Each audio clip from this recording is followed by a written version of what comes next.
극락도량. 오늘은 충북 보은의 속리산 법주사와 복처남입니다. 속리산은 속세를 떠난 산이라는 뜻입니다.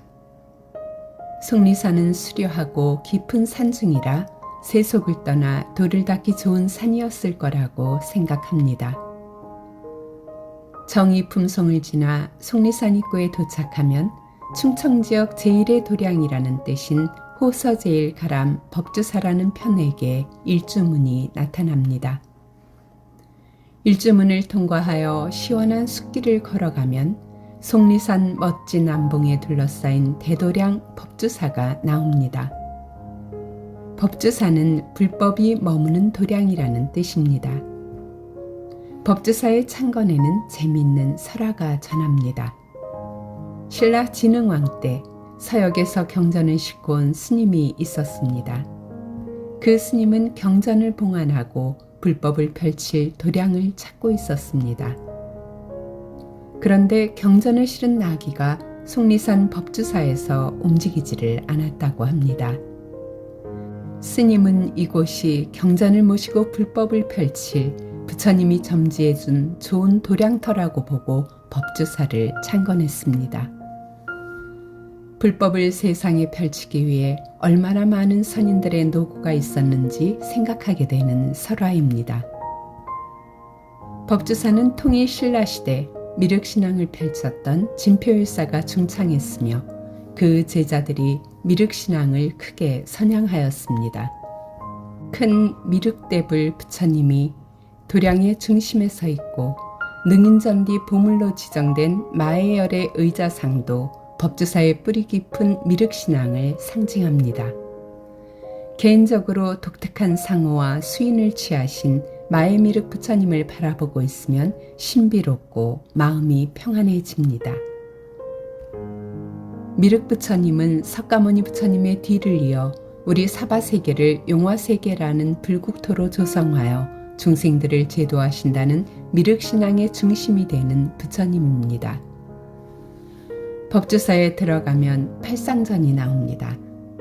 팔상전은 우리나라에 남아있는 목조탑 양식의 가장 오래되고 아름다운 정각입니다. 팔상전은 석가모니 부처님과 석가모니 부처님의 일대기인 팔상성도 벽화를 모시고 있습니다.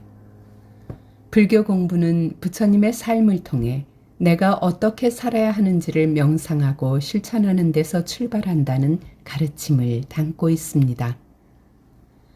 법주사의 중심정각 대웅보전입니다. 대웅보전에는 법신 비로자나불, 보신 노사나불, 그리고 화신 석가모니불의 세 부처님을 모시고 있습니다. 진리의 몸인 법신과 보살행의 공덕 과보로서의 몸인 보신과 중생들을 교화하기 위한 화신의 몸, 이렇게 세 가지 몸을 나타낸다는 대승의 불신관에 입각한 세 부처님입니다. 아미타 부처님은 중생제도의 큰 서원과 보살행의 공덕과보의 몸을 나타내시는 보신 부처님을 대표합니다. 2600년 전 인간의 모습으로 오셔서 중생들을 교화하신 석가모니 부처님은 화신 부처님의 모습입니다.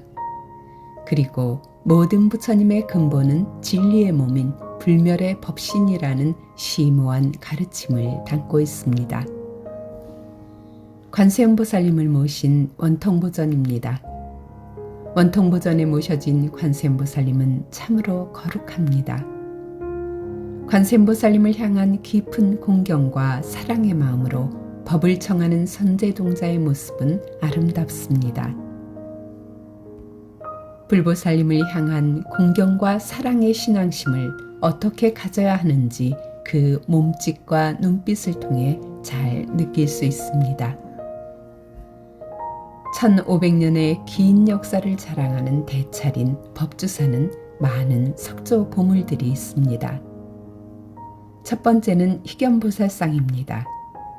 법화경 야광보살 본사품을 보면 야광보살님의 전생인 희견보살님이 나옵니다.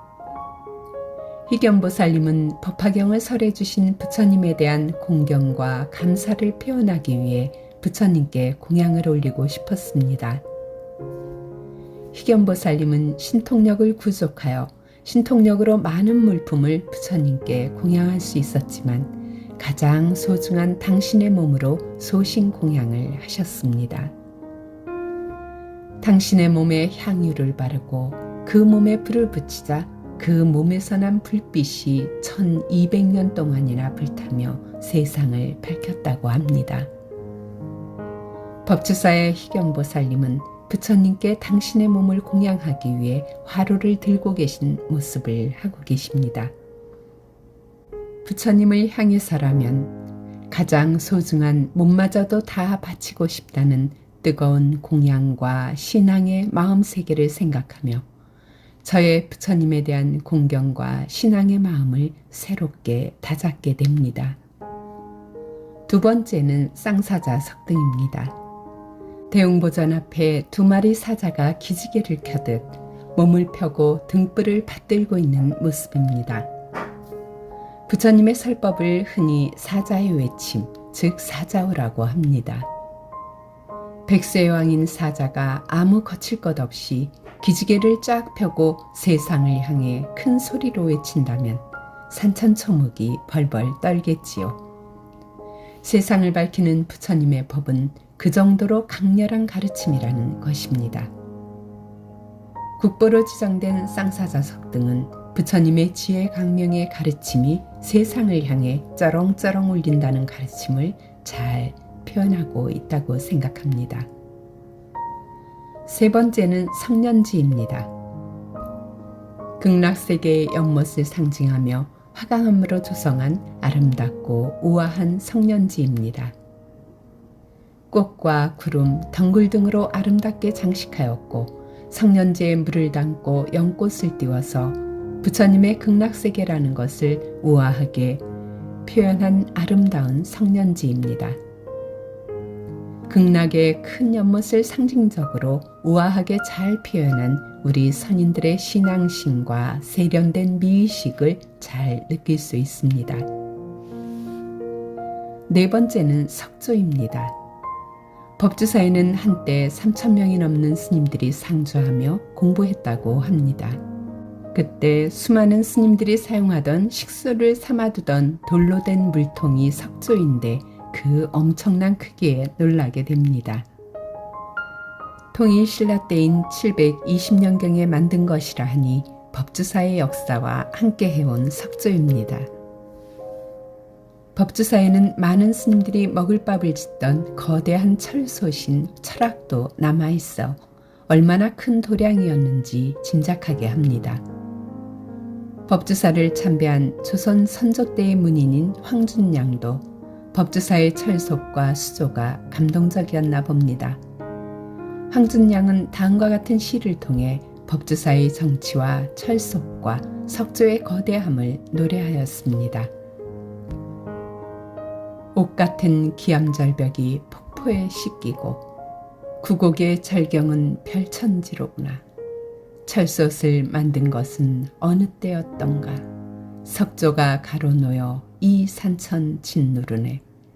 법당에는 청길되는 불상을 안치하고 탑에서는 풍경소리 골장마다 전해지네.